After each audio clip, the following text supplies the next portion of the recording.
Salut Cédric. Bonjour Patrick, comment ça va?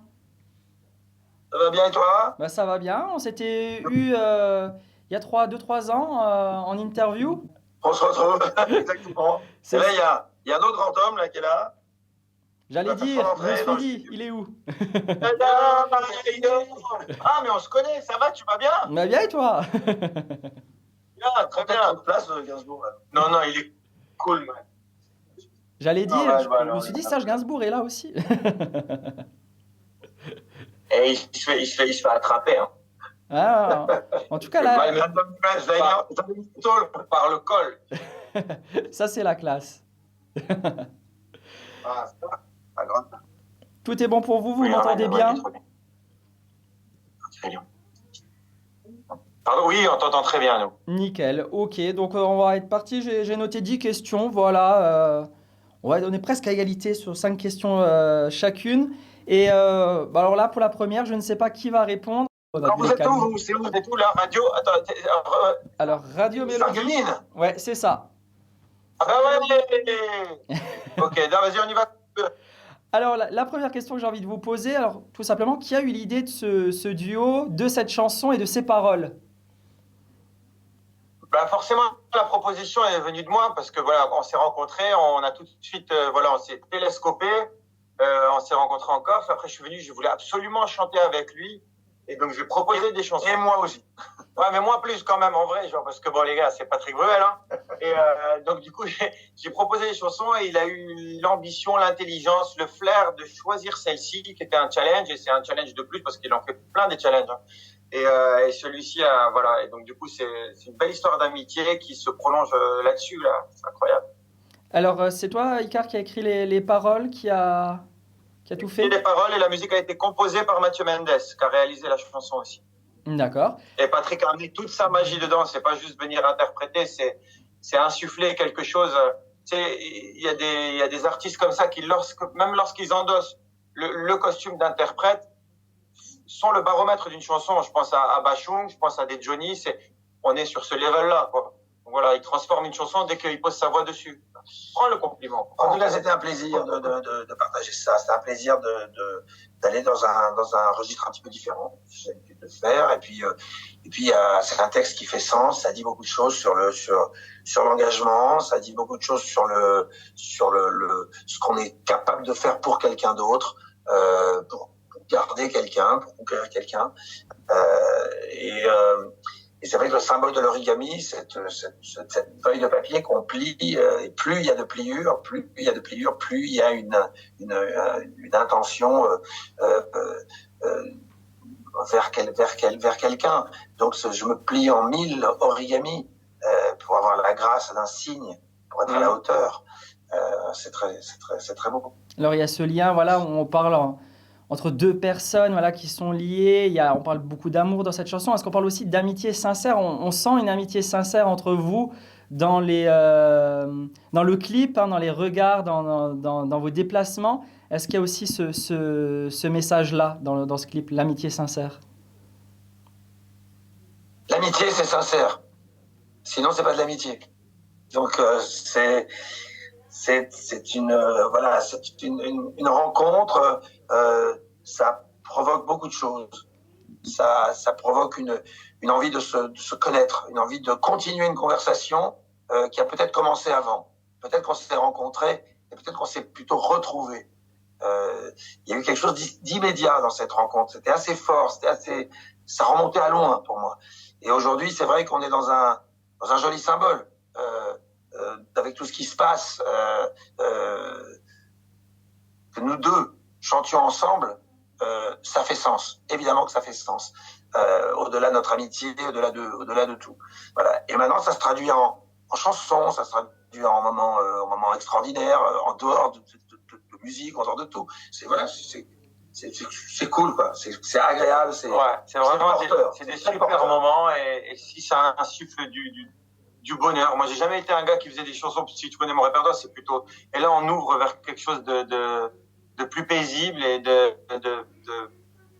d'heureux, tout simplement. Et ce bonheur-là, je le vis là, maintenant, et avec Patrick aussi. On vit des choses merveilleuses. Il y a d'autres projets qui arrivent et c'est extra. Alors Patrick, moi de mon côté, j'ai noté voilà, tes chansons les plus connues, c'est en solo, on a moins l'habitude des duos. Alors est-ce que là c'était une volonté d'être plus en solo auparavant et là voilà de se mettre aussi au duo? Est-ce que c'est peut-être un regret de ne pas avoir fait peut-être plus de duos avant? J'en ai fait énormément de duos. Énormément. J'en ai fait, j'ai fait toute ma vie des duos, que ce soit au Resto du Cœur, que ce soit avec des copains, que ce soit à aller sur le projet de quelqu'un ou quelqu'un qui vient sur mes projets. J'ai fait énormément de duos. Dans l'album Entre deux, il y avait 24 chansons, il y avait 12 duos avec les plus grands artistes français. Wow. Et à chaque fois, il y a du partage, du partage, du partage. Donc, là, c'est pas un duo pour faire un duo. C'est tu rencontres quelqu'un et tu dis tiens, là on peut prolonger, faire quelque chose ensemble, et échanger et partager. C'est très très agréable, vraiment très agréable. J'aime ça. Je trouve que ce métier a ça d'extraordinaire, ce qui permet des rencontres et ça éveille nos curiosités parce qu'on a un point commun tous les deux. On est curieux de comprendre, de savoir.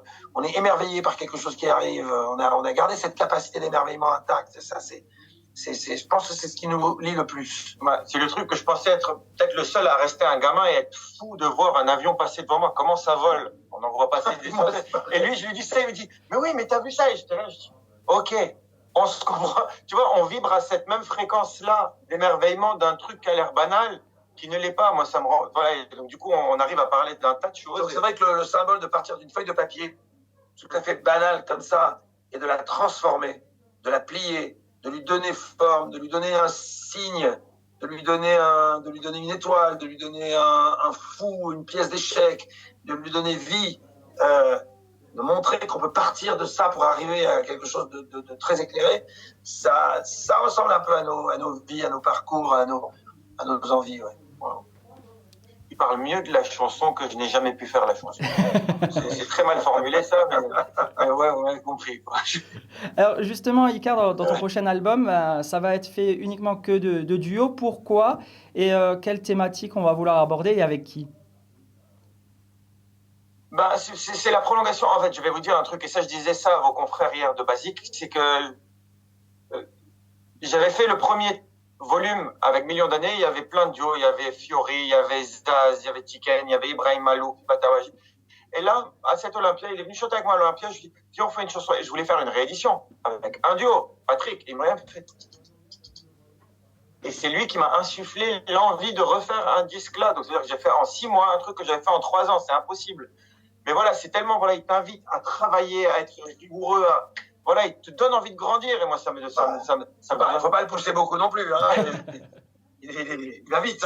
Ouais, mais du coup ça s'est super bien passé. Donc voilà, les thématiques abordées, on est sur une ouverture, on est sur quelque chose qui se rapproche d'un amour inconditionnel parce que c'est vers ça que je tends dans ma propre vie, à ne pas compter ce que je donne d'amour et donc voilà, il y a de nouveau, il y a Slimane, il y a Anne Silla, il y a Mentissa, il y a Claudio Capeo, il y a bien entendu Patrick, il y a Clara Morgan et Salvatore Adamo. On est sur des grands écarts incroyables.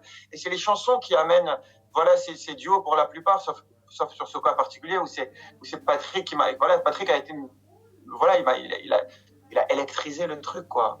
Il m'a donné vraiment envie de faire cet album No Future, où il y a 2 S qui viennent se greffer à un No Future qui n'avait pas d'avenir. Et là, il y en a plein. No Future, 17 novembre, avec la réédition de Patrick, qui s'appelle Une fois encore. Oui, alors moi aussi, je fais une réédition d'album qui s'appelle Encore une fois, qui s'appelle maintenant Une fois encore.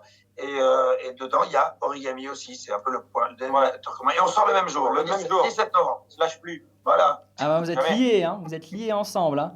Il y avait Vita et Slimane là ces dernières années. Maintenant, il y aura Patrick et Icar. Il y a Veston et Chardin aussi. D'ailleurs, on fait un concert dans le sud, à Nîmes. À Nîmes, incroyable. Cet été, dans les arrêts, le 5 juillet. C'est un pic concert. Ouais, ça va être incroyable. Ça va être la grande fête. Après, j'espère que voilà, il pourra passer sur mon Playel, sur mes Zéniths, et moi, j'espère pouvoir passer sur sa tournée dès que je suis quelque part. Je vais essayer de venir chanter cette chanson parce que voilà, c'est un plaisir incroyable à passer du temps avec. Alors justement, la tournée en 2024 pour tous les deux. Patrick, à quoi va ressembler le concert pour cette nouvelle tournée pour surprendre et toujours faire plaisir à vos fans? Les deux. Faire plaisir, c'est-à-dire continuer à à sans cesse chanter les chansons que les gens attendent parce que je veux jamais frustrer les gens des chansons connues. Et en même temps, il y a les chansons de ce nouvel album, et puis quelques anciennes qu'on va essayer de glisser. Et puis, voilà, une scénographie qui ressemble plus, qui a la même envergure que la tournée 2019, que peut-être tu avais vu, là où il y a vraiment, ça va être des grands écrans, ça va être une grosse scéno avec beaucoup d'intimité en même temps, avec un partage, avec, voilà, grande impatience. Et j'étais à l'étage, j'avais une réunion, et j'ai vu des écrans. Vous n'êtes pas prêts? Moi, je suis pas prêt. Les gens sont pas prêts. Ça va être interstellaire. Ah bah, on a hâte de voir ça. Et pour toi, Icar, justement, comment ça va se passer aussi ta tournée? Parce qu'il y a beaucoup de duos. Alors, comment on va faire pour conjuguer tout ça et pouvoir mettre ces chansons en scène? Attends 2 secondes, parce qu'on nous donne à l'oreillette, on me dit que le 20 mars, Patrick. Non. C'est pas ça du tout. Strasbourg, si, 20 mars. Strasbourg, le 20 mars. Et le 28 mars. Et 28 Voilà. mars à Amneville. Alors on va dire, tiens, on rajoute ça. Allez, c'est parti. Et donc on sera dans la région. Donc Strasbourg le 20 mars au Zénith et le 28 mars nous serons à Amneville, Galaxy. Ça, voilà, retrouver nos amis de Messin. Et moi, je serai le 8 décembre. Je serai le 8 décembre à la scène à Strasbourg. Sur 8 scène, décembre, à la là scène. Le 8 décembre, là, ouais, 2023. Je serai là dans c'est la première date avant de partir en tournée. Je serai à Strasbourg le 8 décembre chez vous, moi. Alors justement, Avant de repartir faire une... Alors justement, comment ça va s'articuler ce concert? Parce que là, il y a beaucoup de duos dans cet album. Comment on va justement articuler le concert lorsqu'il y a justement plein de duos? Pardon 2 secondes, je reprends. Avec le duo que j'entretiens depuis maintenant 15 ans, qui est là depuis le début, c'est celui que j'ai avec le public. Cette phrase, elle est un peu... Non, c'est bien. C'est bien. C'est le public qui va chanter, qui va faire le... C'est exactement ça. C'est à chaque fois ça. Genre, il y a des chansons qui sont construites vraiment comme des duos. Le Annecy là, vous le verrez quand l'album sortira. Je ne peux pas les chanter seul. Il y a une autre voix. Et j'espère que les gens la connaîtront pour la chanter, parce que sinon je devrais changer d'éclairage. Je sais pas. Mais sinon vraiment ça s'articule comme ça. On a fait sur la première tournée avec le public et on continuera de le faire. Ok. Alors, on approche à la fin de mes questions. Moi, j'ai envie de savoir, est-ce qu'aujourd'hui, les duos sont pas plus forts que les solos? J'ai l'impression qu'en ce moment, les duos sont assez forts pour un bon nombre d'artistes. Est-ce que les duos aujourd'hui ont un impact peut-être plus fort qu'avant? Avec la nouvelle Les génération. chansons. Ouais, c'est les chansons qui décident de ça. En vrai, en premier plan, il y a la chanson. Une grande chanson fera un grand duo, un grand trio, un grand solo. Et une mauvaise chanson sera très difficile à diviser en deux. Meilleure réponse possible, imbattable, drop the mic. Justement, alors, pour inviter encore nos auditeurs et nos auditrices à écouter cette chanson, quel message vous pourriez faire passer pour que voilà, on mette Origami dans la voiture, à la maison, voilà, une raison d'écouter cette chanson. Origami, c'est prendre cette feuille de papier et la plier le plus de fois possible, parce que chaque fois que vous pliez, c'est un effort que vous faites vers l'autre. Exactement. Et c'est ça que ça représente dans la légende ancestrale de l'origami. Et je trouve que cette image est assez forte, l'image de l'effort pour maintenir le lien et une relation. C'est ça que ça raconte, et ça me plaît beaucoup. Moi aussi, c'est magnifique. Je fais des pliages de papier pour avoir la grâce d'un signe. À quoi faudrait-il ressembler pour être digne de toi? Les amours adultes, j'en suis sûr, comme à la pêche à la ligne, la sirène...